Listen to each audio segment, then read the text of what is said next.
என் குழந்தையே, உன் மனதிற்குள் இருக்கும் ரணங்களை ஆற்றவே நான் வந்திருக்கிறேன். இந்த நொடி நீ ஏதோ ஒரு பெரிய இக்கட்டான சூழ்நிலையில் சிக்கிக்கொண்டு மூச்சுவிடக்கூட சிரமப்படுகிறாய் என்று எனக்குத் தெரியும். 4 பக்கமும் சுவர்கள் என்னை நெருங்குகிறதே, நான் தப்பிக்க வழியே இல்லையா என்று நீ தவிக்கும் தவிப்பு கைலாயத்தில் இருக்கும் என் நெஞ்சை உலுக்குகிறது. இந்த செய்தியை முழுமையாக கேட்கும் பொறுமை உனக்கு இருந்தால் உன் தலையெழுத்தை மாற்றும் வல்லமை சிவனுக்கு உண்டு. இந்த காணொளியின் ஒவ்வொரு வார்த்தையும் உன் ஆன்மாவிற்கான மருந்து. அதனால் காணொளிக்கு ஒரு விருப்பத்தை லைக் தெரிவித்துவிட்டு முழுமையாக கேளுங்கள். மகனே, மகளே, உன் வாழ்க்கை இப்போது ஒரு சிக்கலான நூல்கண்டு போல ஆகிவிட்டது என்று நீ நினைக்கிறாய். ஒரு நூலில் முடிச்சு விழுந்துவிட்டால் அதை அவசரப்பட்டு பிரித்தால் இன்னும் இறுகிவிடும். பொறுமையாக உட்கார்ந்து ஒவ்வொரு முடிச்சாகத்தான் அவிழ்க்க வேண்டும். உன் வாழ்க்கையில் விழுந்திருக்கும் பிரச்சனைகளும் அப்படித்தான். நீ அவசரப்படுகிறாய். இன்றே எல்லாம் சரியாக வேண்டும், இப்போதே என் கடன் தீர வேண்டும் என்று பதறுகிறாய். உன் பதற்றம் அந்த முடிச்சை இன்னும் இருக்குகிறதே தவிர அவிழ்க்க உதவாது. அந்த சிக்கலான நூல்கண்டை என் கையில் கொடுத்துவிடு. நான் அதை மிக அழகாக நிதானமாக பிரித்துத் தருகிறேன். உனக்கு தேவை கொஞ்சம் பொறுமை. அந்த பொறுமை இருந்தால் உன் வாழ்க்கையின் அத்தனை சிக்கல்களையும் நான் நொடிப்பொழுதில் தீர்த்து வைப்பேன். மகளே, மகனே, நீ இப்போது படும் வேதனையை நினைத்து வருந்தாதே. ஒரு விவசாய நிலத்தைப் பார். அந்த நிலத்தை உழுது அதை கீறி மண்ணை புரட்டிப் போடுவார்கள். அந்த பூமிக்கு வலிக்கும். ஏன் என்னை காயப்படுத்துகிறீர்கள் என்று அது அழும். ஆனால் அப்படி மண்ணை புரட்டிப் போட்டால்தான் அங்கே பயிர் விளையும், அறுவடை நடக்கும். உன் வாழ்க்கையும் இப்போது அப்படித்தான் ஊழப்பட்டு கொண்டிருக்கிறது. உன் மனம் என்கின்ற நிலத்தை சோதனைகள் என்கின்ற கலப்பையைக் கொண்டு நான் உழுது கொண்டிருக்கிறேன். இது உன்னை காயப்படுத்த அல்ல, உனக்குள் புதைந்து கிடக்கும் திறமைகளை வெளியே கொண்டுவர. உன் வாழ்க்கையில் ஒரு மிகப்பெரிய அறுவடை காத்திருக்கிறது. அதற்காகத்தான் இந்த ஏற்பாடு. பல நேரங்களில் நீ நினைக்கிறாய், நான் ஒரு தனி மரம், எனக்கு தோப்பு இல்லை, துணை இல்லை என்று. மகனே, மகளே, காட்டில் இருக்கும் மற்ற மரங்கள் எல்லாம் கூட்டமாக இருக்கலாம். ஆனால் ஒரு தனி மரத்திற்குத்தான் வேர்கள் மிக ஆழமாகச் செல்லும். அது தண்ணீரை தேடித்தானே பூமியின் ஆழம் வரை ஊடுருவிச் செல்லும். நீயும் அப்படித்தான். இந்த தனிமை உன்னை தன்னிச்சையாகச் செயல்பட வைக்கும். யாருடைய தயவும் இல்லாமல் உன் சொந்த காலில் நிற்கும் வல்லமையை இந்த தனிமைதான் உனக்கு கற்றுக் கொடுக்கும். நீ பார்க்கும் பார்வையை மாற்று. இருட்டு அறைக்குள் இருந்தால் பயமாகத்தான் இருக்கும். ஆனால் அந்த இருட்டு அறை ஒரு கருவறை என்று நினைத்துப்பார். ஒரு குழந்தை உருவாவதற்கு இருட்டு தேவை. அதுபோல நீ என்ற புதிய மனிதன் உருவாக இந்த இருண்ட காலம் தேவைப்படுகிறது. நீ இப்பொழுது இருட்டில் இல்லை, என் கருவறைக்குள் பாதுகாப்பாக இருக்கிறாய். விரைவில் ஒரு புதிய பிறவி எடுத்து வெளியே வரப்போகிறாய். மகளே, மகனே, உன்னைச் சுற்றியிருப்பவர்கள் வீசும் வார்த்தைகள் கூர்மையான கற்களைப் போல உன் நெஞ்சை கிழிக்கலாம். இவனுக்கு ஒன்றுமே தெரியாது, இவன் ஒரு முட்டாள் என்று அவர்கள் பேசலாம். பேசட்டும். ஒரு கிணற்றை வெட்டும்போது முதலில் மண்ணும் கல்லும் தான் வரும். அதை பார்த்து இங்கே தண்ணீர் வராது என்று சொல்பவர்கள் சொல்லிக்கொண்டே இருக்கட்டும். நீ வெட்டுவதை நிறுத்தாதே. இன்னும் கொஞ்சம் ஆழம் சென்றால் அங்கே ஒரு வற்றாத நீரூற்று இருக்கும். உனக்குள்ளும் அப்படி ஒரு நீரூற்று இருக்கிறது. அது பொங்கி வரும் நேரம் வந்துவிட்டது. அப்போது உன்னை விமர்சித்த அதே வாய்கள் அந்த தண்ணீரை தேடி வரிசையில் நிற்கும். அந்த நாள் வெகு தொலைவில் இல்லை. உனக்கு ஒரு உறுதியை நான் தருகிறேன். இதுவரை நீ இழந்தது எதுவாக இருந்தாலும் அது குப்பையாகத்தான் இருக்கும். இனிமேல் நீ பெறப்போவது எதுவாக இருந்தாலும் அது கோபுரக் கலசமாக இருக்கும். குப்பையை இழந்ததற்காக கோபுரத்தை இழந்து விடாதே. உன் கைகளை நீட்டு. என் விரல்களை பிடித்துக்கொள். நான் உன்னை அழைத்துச் செல்லப் போகும் பாதை பூக்கள் நிறைந்த பாதை அல்ல. ஆனால் அது உன்னை ஒரு அரண்மனைக்கு கூட்டிச் செல்லும் பாதை. இடையில் முட்கள் இருக்கலாம், பள்ளங்கள் இருக்கலாம். ஆனால் நான் உன் கையை விடமாட்டேன். மகனே, மகளே, நீ தூங்கும்போதும் விழித்திருக்கும்போதும் உன்னை சுற்றி ஒரு கவசம் இருக்கிறது. அது என் அருள். உன் எதிரிகள் நினைத்தாலும் உன்னை தொட முடியாது. நெருப்பைத் தொட்டால் சுடும் என்று அவர்களுக்குத் தெரியும். நீ இப்போது ஒரு நெருப்பு. உன்னை அழிக்க நினைப்பவர்கள் அவர்களாகவே சாம்பலாகிப் போவார்கள். மகனே, மகளே, உன் வாழ்க்கையில் நடக்கும் போராட்டங்களைப் பார்த்து நீ சோர்ந்து போய் அமர்ந்து விட்டாய். என்னை ஏன் இப்படி தேய்க்கிறார்கள், என் உடலும் மனமும் வலிக்கிறதே என்று நீ அழுகிறாய். சற்று யோசித்துப்பார். ஒரு சந்தனக்கட்டை சும்மா இருந்தால் அது வெறும் கட்டைதான். அதை ஒரு கல்லில் வைத்து தேய்க்கத்தான் அதற்குள் ஒளிந்திருக்கும் அந்த நறுமணம் வெளியே வரும். அது தேயும் போது வலிக்கலாம். ஆனால் அந்த வலிதான் அதை தெய்வத்தின் நெற்றியில் அமரும் அளவுக்கு உயர்த்துகிறது. நீ இப்போது அனுபவிக்கும் கஷ்டங்கள் அந்த சந்தனக்கட்டை படும்பாடு போன்றதுதான். உலகம் உன்னை ஒரு கல்லில் வைத்து தேய்த்து கொண்டிருக்கிறது. ஆனால் கவலைப்படாதே, இது உன்னை அழிப்பதற்காக அல்ல, உனக்குள் இருக்கும் வாசனையை உலகுக்கு உணர்த்துவதற்காக. நீ தேயத் தேயத்தான் உன் புகழ் மணக்கும், நீ தேயத் தேயத்தான் நீ மற்றவர்களுக்கு பயன்படுவாய். மகனே, மகளே, சில நேரங்களில் நான் உன்னை கைவிட்டு விட்டது போலத் தோன்றலாம். ஆபத்தான நேரத்தில் இறைவன் வரவில்லையே என்று நீ கோபப்படலாம். ஒரு தாய்ப் பறவை தன் குஞ்சுப் பறவையை அது வசிக்கும் கூட்டிலிருந்து வேண்டுமென்றே கீழே தள்ளிவிடும். அந்த குஞ்சுப் பறவைக்கு சிறகுகள் இருந்தும் பறக்கத் தெரியாது. அது கீழே விழும்போது, என் தாய் என்னைக் கொல்லப் பார்க்கிறாளே என்று பயத்தில் அலறும். ஆனால் அந்த தாய் அதை கொல்லத் தள்ளவில்லை. அது கீழே விழும் பயத்தில்தான் தன் சிறகுகளை விரித்து பறக்க கற்றுக்கொள்ளும். நானும் அப்படித்தான்.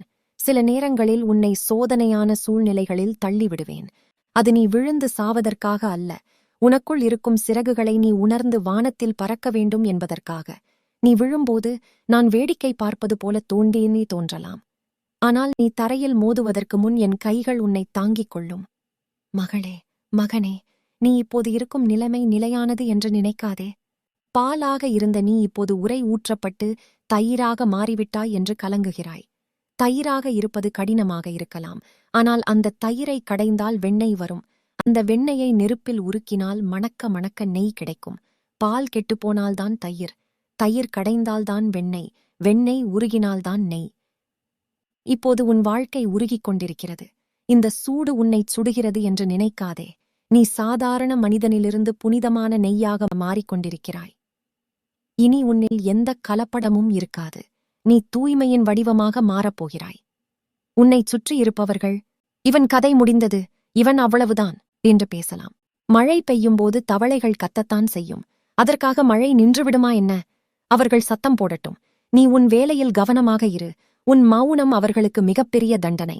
உன் கையில் இருக்கும் ரேகைகள் அழிந்தாலும் அழியுமே தவிர, நான் உனக்கு கொடுத்த வாக்குறுதி அழியாது.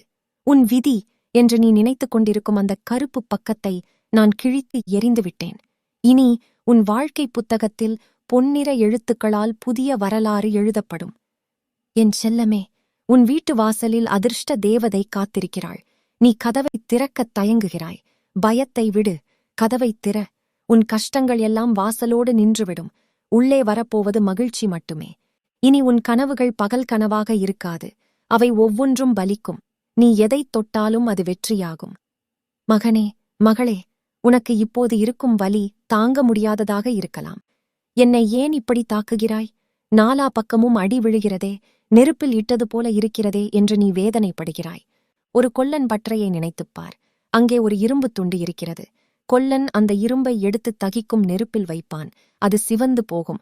பிறகு அதை வெளியே எடுத்து சம்மட்டியால் ஓங்கி அடிப்பான். ஏன் என்னை இப்படி சுடுகிறாய்? ஏன் இப்படி அடிக்கிறாய் என்று அந்த இரும்பு கதரும். ஆனால் அந்த இரும்புக்குத் தெரியாது, கொல்லன் அதை அழிக்கவில்லை. அதை ஒரு கூர்மையான வாளாகவோ அல்லது உயிரை காக்கும் கேடயமாகவோ மாற்றிக்கொண்டிருக்கிறான் என்று.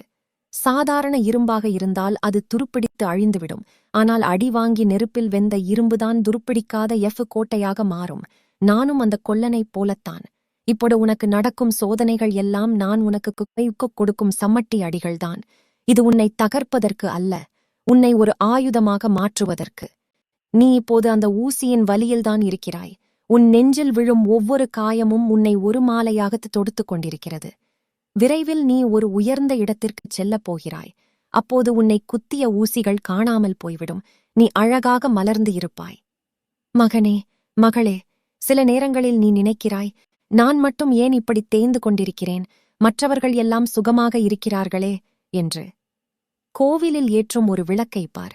அதில் இருக்கும் திரி தன்னைத்தானே அழித்துக்கொண்டு எரிந்து சாம்பலாகிறது. ஆனால் அப்படி அது எரிவதால்தான் அந்த இடமே வெளிச்சமாக இருக்கிறது. எரியாத திரிக்கு மதிப்பு இல்லை, எரியும் திரிக்குத்தான் மரியாதை. நீயும் இப்போது அப்படி குடும்பத்திற்காக, உறவுகளுக்காக எரிந்து கொண்டிருக்கிறாய். நான் கருகிவிட்டேனே என்று கவலைப்படாதே. உன் தியாகம் வீண் போகாது. நீ கொடுக்கும் அந்த வெளிச்சம் உன் பிள்ளைகளின் வாழ்க்கையை, உன் சுற்றத்தின் வாழ்க்கையை இருளிலிருந்து காக்கும். நீ ஒரு சாதாரண மனிதன் அல்ல, நீ ஒரு தியாக தீபம். உன்னைச் சுற்றியிருப்பவர்கள், இவனால் இனி எழவே முடியாது என்று பந்தயம் கட்டலாம். அவர்கள் கட்டட்டும். ஒரு பந்தயக் குதிரை ஓடத் தொடங்கும்போதுதான் அதற்கு சவுக்கடி விழும். அந்த அடி வலிக்கும். ஆனால் அந்த வலிதான் அந்த குதிரையை மற்ற குதிரைகளை விட வேகமாக ஓட வைக்கும், வெற்றியை கொடுக்கும். உலகம் உன்னை தாக்குவது நீ வேகமாக ஓட வேண்டும் என்பதற்காகத்தான். நீ நின்று விடாதே. உன் இலக்கு வெகு அருகில் இருக்கிறது. வெற்றிக் கோட்டை தொடும் தூரத்தில் நீ வந்துவிட்டாய். என் செல்லமே, வானத்தில் இருக்கும் மேகங்கள் எல்லாம் மழையாகப் பொழிந்துவிட்டால் வானம் தெளிவாகிவிடும். உன் கண்களில் இருக்கும் கண்ணீர் எல்லாம் அழுது தீர்ந்து விடட்டும். அழுது முடித்த பிறகு உன் மனம் தெளிவாகும். அந்த தெளிவில் உனக்கான பாதை பளிச்சென்று தெரியும். யாரை நம்புவது என்று தெரியாமல் நீ குழம்பிப் போயிருக்கிறாய். கண்ணாடி முன்னால் நின்று பார். அங்கே தெரியும் பிம்பம்தான் உனக்கு உண்மையான நண்பன். உன்னைத் தவிர உனக்கு உதவ யாராலும் முடியாது. அந்த பிம்பத்திற்குப் பின்னால் நான் இருக்கிறேன். இனி வரும் நாட்கள் வசந்த காலமாக இருக்கும். காய்ந்து போன உன் கிளைகளில் நம்பிக்கை என்னும் புது துளிர் விடும்.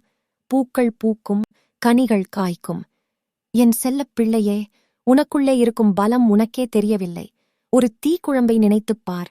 அது தகதகவென்று எரிந்து அடங்கிய பிறகு மேலே ஒரு சாம்பல் படலம் பூத்துவிடும். அதை பார்ப்பவர்கள் உந்தி நெருப்பு அணைந்துவிட்டது, இது வெறும் சாம்பல் என்று நினைப்பார்கள். அதைத் தொடவும் பயப்பட மாட்டார்கள். ஆனால் ஒரு சிறிய காற்று அந்தச் சாம்பலை களைத்துவிட்டால் போதும். உள்ளே உறங்கிக் கொண்டிருந்த கனல் எதையும் எரிக்கும் அளவுக்குச் சீறிப்பாயும்.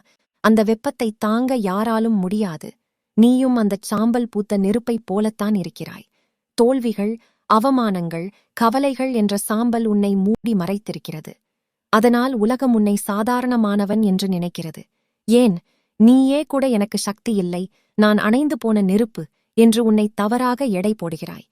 ஆனால் உண்மை அதுவல்ல. நீ அணையவில்லை. உனக்குள் இருக்கும் அந்த தீ அப்படியேதான் இருக்கிறது. அது அழிவது இல்லை. உனக்கு இப்போது தேவை உன் தன்னம்பிக்கை என்னும் ஒரு சிறிய காற்று. அதைக் கொண்டு ஊது. அந்தச் சாம்பல் பறந்து போகும். நீ யார் என்ற சுயரூபம் உலகுக்குத் தெரியும். உன் விஸ்வரூபத்தை பார்த்து உன்னை ஏளனம் செய்தவர்கள் திகைத்துப் போவார்கள். மகளே, மகனே, சிலர் உன்னை ஒரு தூசி போல மதிக்காமல் நடத்தலாம். ஒரு விலையுயர்ந்த இரத்தினக்கல் சேற்றில் விழுந்துவிட்டால் அதன் மதிப்பு குறைந்து விடுமா? அது சேற்றில் கிடந்தாலும் இரத்தினம்தான். அதை கழுவி எடுத்தால் அது மீண்டும் ராஜாவின் கிரீடத்தில் அமரும். நீ இப்போது கஷ்டம் என்னும் சேற்றில் விழுந்திருக்கிறாய். அதனால் உலகம் உன்னை மதிக்காமல் இருக்கலாம். ஆனால் நீ யார், உன் மதிப்பு என்ன என்பது உன்னை படைத்த எனக்குத் தெரியும். விரைவில் அந்தச் சேற்றை நான் கழுவி விடுவேன். அப்பொழுது உலகம் உன் ஒளியை பார்த்து வியந்து நிற்கும். உன்னை தூசி என்று நினைத்தவர்கள் உன்னை தலையில் தூக்கி வைத்துக் கொண்டாடுவார்கள். இனிவரும் நாட்களில் உன் வாழ்க்கையில் ஒரு அதிசயம் நடக்கும். நீ நீண்ட நாட்களாக தள்ளி போட்டு வந்த ஒரு காரியம் திடீரென்று நல்லபடியாக முடியும். நீ யாரையெல்லாம் சந்தித்தால் என் வாழ்க்கை மாறும் என்று நினைத்தாயோ அவர்கள் உன்னை தேடி வருவார்கள். உன் எதிரிகளின் பலம் குறையும், உன் பலம் கூடும். உன் வீட்டில் மங்களகரமான காரியங்கள் நடக்கும். இதுவரை உன் காதுகளில் கேட்டதெல்லாம் சோக கீதம். இனி நீ கேட்கப் போவது வெற்றி முரசு. உன் கண்கள் இதுவரை கண்டது ஏமாற்றம். இனி நீ காணப்போவது பிரமிப்பு. பயம் வேண்டாம். உன் அப்பன் நான் இருக்கிறேன். இந்த உலகம் முழுவதுமே உனக்கு எதிராக நின்றாலும் நான் உனக்கு துணையாக நிற்பேன். நான் இருக்கும்போது உன்னை யாரால் அசைக்க முடியும்? என் கண்ணின் மணியே, நிமிர்ந்து நட. உன் கவலைகளை தூக்கி எறி. ஒரு புதிய சூரியன் உனக்காக உதித்துவிட்டது. வெற்றி, வெற்றி, வெற்றி, இது ஒன்றே இனி உன் திசை. போய் வா என் தங்கமே, உலகம் உனக்காக காத்திருக்கிறது. மகனே, மகளே, உன் வாழ்க்கையில் பிரச்சனைகள் மழையைப் போல கொட்டுகிறதே என்று நீ கலங்குகிறாய். இந்த மழை எப்போது நிற்கும்? நான் எப்போது நனைந்து ஈரம் காயப்போகிறேன் என்று வானத்தை பார்த்து கேட்கிறாய். நன்றாக புரிந்துகொள். மழையை நிறுத்துவது என் வேலை இல்லை. ஆனால் அந்த மழையில் நீ நனையாமல் இருக்க உனக்கு ஒரு குடையை பிடிப்பதுதான் என் வேலை. நான் உனக்கு தரும் அருள் அந்த குடையை போன்றது. உன் வாழ்க்கையில் வரும் சோதனைகளை என்னால் முழுமையாக தடுத்து நிறுத்த முடியாது. ஏனென்றால் அது இயற்கையின் விதி. ஆனால் அந்தச் சோதனைகள் உன்னை தாக்கும்போது நீ நிலை குலைந்து போகாமல் இருக்க நான் உனக்கு பாதுகாப்பாக இருப்பேன். உலகம் முழுவதும் நனைந்தாலும் என் குடைக்குள் இருக்கும் நீ மட்டும் ஒரு துளிநீர் கூட படாமல் பாதுகாப்பாக இருப்பாய். மழை நின்ற பிறகு நீ புத்துணர்ச்சியோடு வெளியே வருவாய். மகளே, மகனே, உன் மனம் இப்போது ஒரு நடுக்கடலில் தத்தளிக்கும் கப்பலைப் போல இருக்கிறது. அலைகள் வேகமாக வீசுகின்றன. காற்று சுழற்றி அடிக்கிறது. கப்பல் கவிழ்ந்து விடுமோ என்ற பயத்தில் நீ அங்குமிங்கும் ஓடுகிறாய். கப்பல் கவிழ்வது அலைகளின் வேகத்தால் அல்ல. கப்பலுக்கு ஒரு நங்கூரம் இல்லாததால்தான். உன் பக்திதான் அந்த நங்கூரம். புயல் வீசும்போது கப்பலை ஓட்ட முயற்சிக்காதே. அமைதியாக அந்த நங்கூரத்தை கடலில் இறக்கிவிடு. அது ஆழத்தில் சென்று கெட்டியாக பிடித்துக் கொள்ளும். மேலே எவ்வளவு பெரிய புயல் அடித்தாலும் நங்கூரம் பாய்ச்சிய கப்பல் அசையாது. நீயும் இப்போது பதறாமல் என் பாதம் என்னும் ஆழத்தில் உன் நம்பிக்கையை நங்கூரமாகப் பாய்ச்சு. உன் மனம் என்னும் கப்பல் ஆடலாம், ஆனால் நிச்சயம் கவிழாது. புயல் ஓய்ந்த பிறகு நீ செல்ல வேண்டிய கரைக்கு அந்தக் காற்றுதானே உன்னை உந்தித் தள்ளிக்கொண்டு போய் சேர்க்கும். மகனே, மகளே, சில நேரங்களில் இருட்டில் நடக்கும்போது உன் நிழல் கூட உன்னை விட்டு விலகிவிடலாம். ஆனால் நான் உன்னை விட்டு விலக மாட்டேன். உன் மூச்சுக்காற்று உனக்கு எவ்வளவு நெருக்கமோ அதைவிட அதிக நெருக்கமாக நான் உனக்குள் இருக்கிறேன். நீ சுவாசிக்கும் ஒவ்வொரு முறையும் என் பெயரைச் சொல்லித்தான் சுவாசிக்கிறாய். உன் இதயத் துடிப்பு ஒவ்வொரு முறையும் என் பெயரைச் சொல்லித்தான் துடிக்கிறது. உனக்குத் தெரியாத பல ரகசியங்கள் பிரபஞ்சத்தில் உனக்காக காத்திருக்கின்றன. ஒரு பூட்டு இருந்தால் அதற்குரிய சாவி நிச்சயம் எங்காவது இருக்கும். சாவி இல்லாத பூட்டை நான் படைப்பதே இல்லை. உன் பிரச்சனைகள் ஒரு பூட்டு என்றால் அதற்கான தீர்வு என்னும் சாவி உன் கைக்கு எட்டும் தூரத்தில்தான் இருக்கிறது. நீ பதற்றத்தில் அதை தேட மறந்துவிட்டாய். அமைதியாக இரு. அந்தச் சாவி உன் கண்களில் படும். அந்த கதவு திறக்கும். இனிவரும் நாட்கள் நீ நினைத்துப் பார்க்காத உயரத்திற்கு உன்னை அழைத்துச் செல்லும். உன்னை அவமானப்படுத்தியவர்கள் நாளை உன்னை பார்த்து தலை வணங்குவார்கள். உன் வறுமை நிலை மாறி உன் சந்ததிக்கே வாரி வழங்கும் அளவுக்குச் செல்வம் பெருகும். உன் நோய்கள் தீர்ந்து உடல் பொன்னாக ஜொலிக்கும். என் செல்லமே, நீ தனியாள் இல்லை. என் படைப்பு, என் ஆசீர்வாதம் ஒரு கவசமாக உன்னைச் சுற்றிக் கொண்டே இருக்கும். எந்த தீய சக்தியும் அந்த கவசத்தை துளைக்க முடியாது. தைரியமாக இரு. நிமிர்ந்து பார், உனக்கான விடியல் வந்துவிட்டது. மகனே, மகளே, கடும் மழை பெய்து ஓய்ந்த பிறகுதான் வானத்தில் அழகான வானவில் தோன்றும். அந்த வானவில்லுக்கு 7 நிறங்கள் உண்டு. இத்தனை நாள் நீ அனுபவித்த கடும் புயல் ஓய்ந்துவிட்டது. இனி உன் வாழ்க்கையில் மகிழ்ச்சி, செல்வம், ஆரோக்கியம், நிம்மதி, புகழ், வெற்றி, ஞானம் என்ற 7 வண்ணங்களும் வானவில்லாக தோன்றப்போகிறது. இனி உன் வீட்டில் அழுதுவடியும் முகங்களை நான் பார்க்க விரும்பவில்லை. கண்ணீரைத் துடை, சிரித்த முகத்தோடு இரு. நீ சிரித்தால்தான் என் மனம் குளிரும். நான் உனக்கு இடும் கடைசி கட்டளை இதுதான். தைரியமாக இரு. எதைக் கண்டும் அஞ்சாதே. யார் போனாலும் கவலைப்படாதே. யார் வந்தாலும் மயங்காதே. நான் உனக்கு கொடுத்த இந்த வாக்குறுதி கல்லில் வடித்த எழுத்து. இது அழியாது. உன் கஷ்டங்கள் இன்றோடு முடிந்தது. உன் கவலைகள் தீயிலிட்ட பஞ்சு போல அழிந்தது. உன் எதிர்காலம் பொன்னாக மின்னப் போகிறது. போய் வா என் ராஜாவே, போய் வா என் ராணியே. வெற்றி, வெற்றி, வெற்றி, இது ஒன்றே இனி உன் திசை. எல்லாம் நல்லபடியாக நடக்கும். ஓம் நம சிவாய. நண்பர்களே, உறவுகளே, இத்தனை நேரமெல்லாம் வல்ல ஈசனே உங்கள் அருகில் அமர்ந்து உங்கள் தலையை வருடிச் சொன்ன இந்த வார்த்தைகளை உங்கள் ஆன்மா உணர்ந்திருக்கும் என்று நம்புகிறேன். உங்கள் மனதில் இப்போது இருக்கும் அந்த அமைதியும் நம்பிக்கையும் தான் சிவனின் அருள். இனி உங்கள் வாழ்க்கையில் நடப்பவையெல்லாம் அதிசயமாகவே இருக்கும். இந்த தெய்வீகமான வார்த்தைகள் கஷ்டத்தில் இருக்கும் இன்னும் எத்தனையோ பேரின் கண்ணீரை துடைக்க வேண்டும் என்று நீங்கள் நினைத்தால் இந்த காணொளியை உங்கள் உற்றார் உறவினர்கள், நண்பர்கள் என்று அனைவருக்கும் பகிர்ந்து கொள்ளுங்கள். ஒருவரின் வாழ்க்கையில் நம்பிக்கை விளக்கை ஏற்றுவது சிவனுக்கே விளக்கு ஏற்றுவதற்குச் சமம். சிவனின் மகிமைகளைத் தொடர்ந்து கேட்கவும் உங்கள் வாழ்க்கையில் ஆன்மீக வெளிச்சம் பரவவும் நமது சேனலை சப்ஸ்கிரைப் வைத்துக் கொள்ளவும் மறக்காமல் பின்தொடர்ந்து அந்த மணி சின்னத்தையும் அழுத்திக் கொள்ளுங்கள். அப்போதுதான் சிவனின் அருள் செய்தி உங்களை உடனுக்குடன் வந்து சேரும். சிவன் உங்கள் கோரிக்கைகளை ஏற்றுக்கொண்டு விட்டார். உங்கள் கஷ்டங்கள் தீர்ந்துவிட்டன என்பதற்கு அடையாளமாக கீழே உள்ள கமெண்ட் பாக்ஸில் ஓம் நம சிவாய் என்று முழு நம்பிக்கையோடு பதிவிடுங்கள். அந்த மந்திரமே உங்களை காக்கும் கவசம். எல்லாம் வல்ல ஈசன் அருளால் உங்கள் துன்பங்கள் நீங்கி இன்பம் பெருகட்டும். தென்னாடுடைய சிவனே போற்றி, எந்நாட்டவர்க்கும் இறைவா போற்றி.